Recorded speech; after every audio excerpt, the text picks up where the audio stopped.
रत्न देने आया। उसने देखा कि कबीरदास जी तो एक झोपड़े में रहते हैं, बहुत गरीबी है, तो बहुत बड़ा-सा हीरा था, तो उसको लगा कबीरदास जी को दे दूँगा तो कबीरदास जी रिच हो जाएँगे, है ना? तो वो गया कबीरदास जी के पास, कबीरदास जी को बोला कि ये मेरे पास इतना बड़ा हीरा है और मैं आपको देना चाहता हूँ। कबीरदास जी ने बोला, "अब मुझे इसकी कोई ज़रूरत नहीं है, मैं क्या करूँगा इस पत्थर को? मुझे तो 2 टाइम की रोटी लगती है और मैं प्रभु भजन करता हूँ और क्या है?" तो उसने लेने से मना कर दिया। उसको बड़ा आश्चर्य हुआ। तो किसी ने कहा कि अरे, बाजू में ही थोड़ी दूर पर कबीरदास जी के लड़के की झोपड़ी है, वो भी संत है, वो भी साधना करते हैं, तो उनको जाकर के दे दो। उसके मन में आया कि मैं उनको जाके दे देता हूँ। किसी ने बताया कि वहाँ पे उनके लड़के की भी झोपड़ी, वो भी साधना करते हैं। तो ये पहुंचा कमाल के पास में। उस व्यापारी ने कहा कि मेरे पास जो है ये हीरा है और मैं आपको देना चाहता हूँ। तो कमाल ने कहा कि ये पत्थर, बोले, इसको क्या करूंगा, मेरे किस काम का ये? तो वो व्यापारी बोले, अरे वाह, पिता तो है ही संत, पुत्र भी इतना महान संत कि उसने बोला ये हीरे को मैं क्या करूंगा, ये पत्थर पत्थर को मैं क्या करूंगा? तो व्यापारी वापस जाने लगा तो कमाल ने कहा कि अरे रुको, तुम भी कहाँ ये पत्थर का वजन ढोगे, ये पत्थर ले लेके घूमोगे, एक काम करो तुम इसको यहीं छोड़ जाओ। तो बोले कहाँ रखूं? अरे बोले कहीं भी डाल दो। तो उसने ना कमाल के पीछे से फेंक दिया। अब उसके मन में आया, कमाल तो चालाक लगता है मुझे कि अब कमाल ने क्या कहा कि मैं इस पत्थर को क्या करूंगा, और फिर बाद में क्या कहा कि अरे तुम भी कहाँ ये इतना पत्थर वजन ले लेके घूमोगे, उससे अच्छा तुम यहीं उसको छोड़ जाओ, कहाँ लेके घूम रहे हो उसको? तो उन्होंने वो कमाल के पीछे फेंक दिया।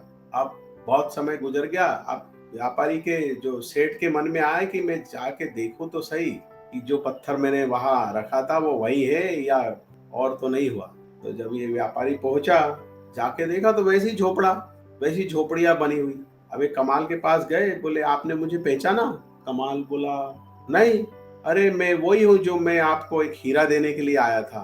तो बोले अच्छा फिर? तो बोले आपने कहा था कि इसको लेके कहाँ घूमोगे, तो यहीं यहीं फेंक दो, यहीं डाल दो। तो फिर? तो मैंने यहीं फेंक दिया। तो बोले जिधर फेंका हो उधर देखो। अब वो पीछे फेंक दिया, कोई दिख रहा है, मिल रहा है क्या? लेकिन कमाल ने पहचाना ही नहीं कि वो कौन था, क्या था। तो इसको बड़ा वो हुआ कि अब पहचाना नहीं तो शायद हीरा हड़प लिया।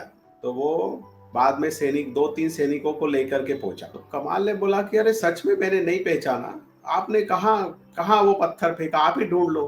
तो जब वो सैनिकों ने पीछे ढूंढा, तो अब वो इतने दिन हो गए थे तो वो कचरे में कहीं दब गया था, जब ढूंढा तो मिल गया। तो मिल गया तो व्यापारी को बड़ी शर्म आई कि कमाल सच में कमाल है कि अरे वो जब अभी कोई इतना बड़ा धन या कोई वस्तु देने आता है तो आदमी उस आदमी को तो कभी नहीं भूलता जीवन में। कोई भूलता है क्या, बताओ? तो कमाल तो ऐसे ही हमेशा अपनी साधना में रहने वाला।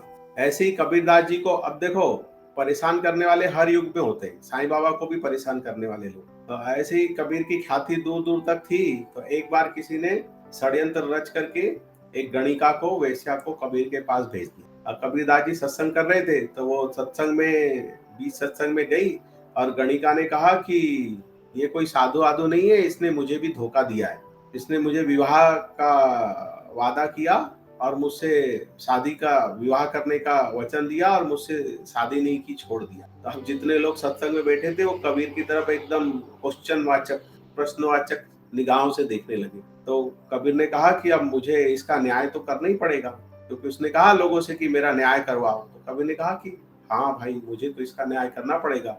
कहा कि आप लोग सब घर जाइए, अब मेरे पास तो समय नहीं रहेगा। और वो उसको लेकर के अपने झोपड़े में चले गए और उसको खटिया पे बिठाया और कबीरदास जी नीचे बैठ गए और बोले, देवी अच्छा हुआ तू आ गई, लोग बहुत मुझे घेर करके रहते थे तो मेरा भजन ही नहीं होता था, खुद की साधना नहीं होती थी। अब तू कहीं जाना मत यहाँ से, अब मेरे साथ में तू रहेगी तो कोई यहाँ पे आएगा नहीं, तो मेरी साधना भी होगी और तू भी यहाँ आराम से रहे। तो वो, उसने कल्पना भी नहीं की थी कि ऐसा भी कुछ उत्तर मिलेगा। तो उसको बड़ी फिर शर्म आई अपने कृत्य पे और उसने फिर क्षमा मांगी और फिर सब लोगों को बात बताई कि ऐसा ऐसा है, कुछ लोगों ने मुझे, मेरे पास घर परिवार चलाने को पैसे नहीं है, गरीबी है, तो कुछ लोगों ने मुझे धन दिया, धन देने का वादा किया और कहा कि ऐसा ऐसा कबीर के पास जाकर के करना, तुझे धन देंगे। तो फिर सब भक्तों ने, साधकों ने, गांव वालों ने सब धन इकट्ठा करके उस गणिका को दिया और उसको विदा किया। तो ये कहानियां कैसे क्या क्या बताती है कि आप जो है, आप साधना करते हो, साधना करो, परमात्मा से जुड़ करके रहो और सहज जीवन जियो। तो जीवन में षड्यंत्र सबके जीवन में होते हैं, जलने वाले, ईर्ष्या रखने वाले। कोई आपसे क्या भावना रखता है, द्वेष रखता है, प्रेम रखता है, आप ध्यान मत दो उसकी। जब आपके साथ परमात्मा है ना, तो चीजें ऐसी ही निकल जाएगी। आपको पता है ना, मैं जब फिनलैंड में था तो मेरे साथ भी एक परेशानी हुई थी है ना? तो ये सब होते रहता है, लेकिन आप सहज भाव से रहिए। लोग आएंगे, वो सब प्रारब्ध है भाई। कुछ ना कुछ प्रारब्ध, बगैर प्रारब्ध के कहीं कुछ होता है क्या? व्यर्थ में कोई आरोप प्रत्यारोप करता है क्या? है ना?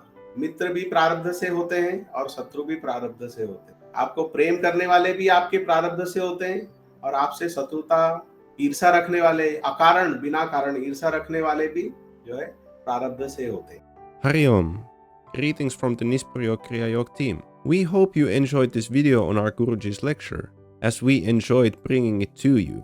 We have just started out making these videos, so if you have any feedback on what we could do better, please leave it in the comment section below or send it to our email. If you would like to be initiated into Kriya Yoga or to meet with our Guruji, you can find our contact detail in the description below. And of course, don't forget to like, subscribe and share this video with your friends and family, so that they can also have the chance on hearing our Guruji's sacred teachings. And if you would like any questions answered, please leave them in the comment section below and we will do our best to answer them there. Thank you for your time. This was the Nispuryo Kriya Yoga team. Jai Guru. Hari Om.